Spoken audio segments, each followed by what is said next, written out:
దేవుని నామంలో శుభాభివందనాలు తెలియజేస్తా ఉన్నాను.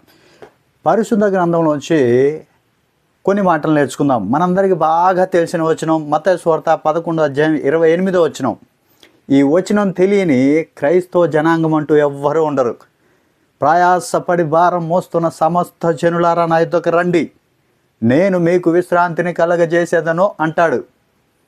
ఏమంటే ఇందులో ఒక్కసారి చాలా జాగ్రత్తగా ఒక పదాన్ని గుర్తుపెట్టుకోండి, లేదా ఒక పదాన్ని జ్ఞాపకం చేసుకోండి. ఈరోజు యేసుక్రీస్తు అంటే కొందరికే దేవుడు, కొన్ని కులాలకే దేవుడు, కొన్ని వర్గాలకే దేవుడు, కొన్ని దేశాలకే దేవుడు అనుకుంటున్నారు చాలామంది. ఇందులో ఒక మాట చూడండి, సమస్త జనులారా అని రాయబడి ఉంది. నువ్వు కూడా, నిన్ను కూడా ప్రేమిస్తున్నాడు యేసుక్రీస్తు వారు. సమస్త జనులారా అని రాయబడి ఉంది. నీకు యేసుక్రీస్తు వారు ఇష్టం ఉన్నా లేకపోయినా ఆయన నిన్ను కూడా ప్రేమిస్తున్నాడు. ఎస్, ఈ మాటలు అంతే అర్థం దాగి ఉంది. సమస్త జనులారా నా యొద్దకు రండి, నేను మీకు విశ్రాంతిని కలగజేసేదను. ఏంటా విశ్రాంతి?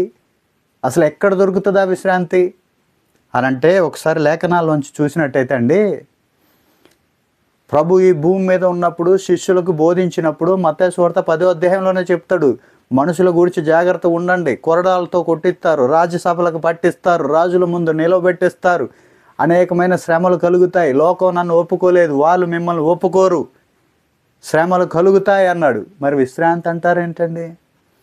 ఆ పదంలో విశ్రాంతి అని ఉంది కదా. విశ్రాంతి ఈ భూమి మీదది కాదండి, విశ్రాంతి ఇక్కడ కాదు. ఒకసారి చూద్దామా ఆ విశ్రాంతి ఏంటి, అసలు ఎక్కడ దొరుకుతుంది అని అంటే, లూకా సువార్త 16వ అధ్యాయం 22వ వచనం మనకి బాగా తెలుసండి. ధనవంతుడు లాజరు, ఈ విషయం కూడా తెలియని క్రైస్తవ జనాంగం అంటూ ఉండదు. ఏమండి, లాజరు చనిపోయాడు, అబ్రహాము రొమ్మును ఆనుకొనుటకు దేవదూతల చేత కొనిపోబడ్డాడని రాయబడింది.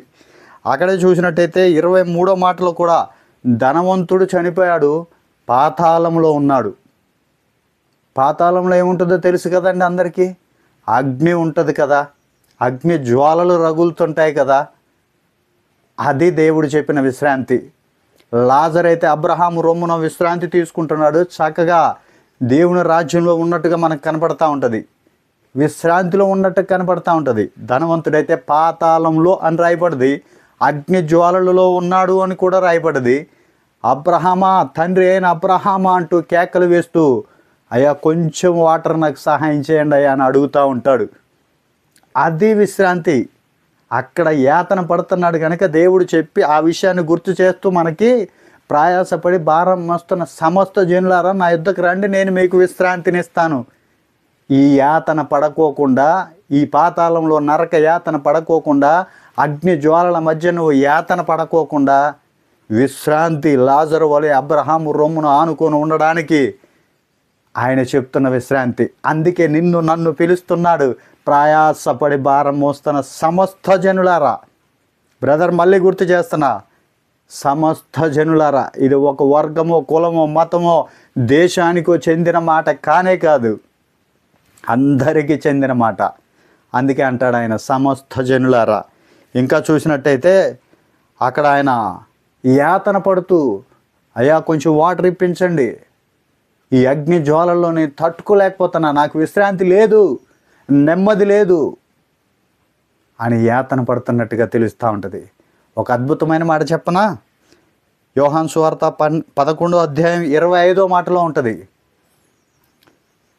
యేసు చెప్తూ ఉంటాడు అక్కడ, పునరుద్ధానమును జీవమును నేనే, నా యందు విశ్వాసం ఉంచువాడు చనిపోయినను బ్రతుకును అని రాయబడింది.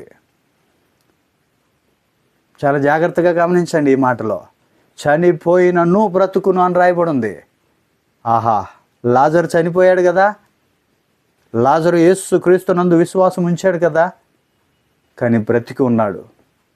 ఇక్కడ క్లియర్గా అదే మాట రాయబడింది, నా యందు విశ్వాసం ఉంచువాడు చనిపోయినను బ్రతుకును. శారీర రీతిగా చనిపోతాం, కానీ ఆత్మీయ రీతిగా దేవుని దగ్గర బ్రతికే ఉంటాం. ఆత్మకు చావు లేదు కదా.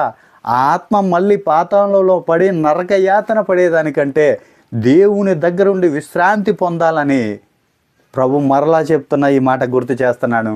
ప్రభు చెప్పిన మాట అదే. అందుకే ప్రయాసపడి భారం మోస్తున్న సమస్త జనులారా నా యుద్ధకు రండి, ఈరోజు ప్రభు నిన్ను కూడా పిలుస్తూ ఉన్నాడు సూటిగా. ఈ మాటలు నువ్వు కూడా వింటున్నావు కదా. అందుకని దయచేసి జ్ఞాపకం చేసుకో, క్రైస్తవ్యం ఒక మతం కాదు, యేసుక్రీస్తు వారికి రాజ్యానికి మార్గం, విశ్రాంతిలోనికి మార్గం. ఒక్క మాట చెప్పాలంటే విశ్రాంతిలోనికి మార్గం, దేవుని రాజ్యంలోనికి మార్గం, అదే యేసుక్రీస్తు వారు. ఆమేన్, ఆమేన్.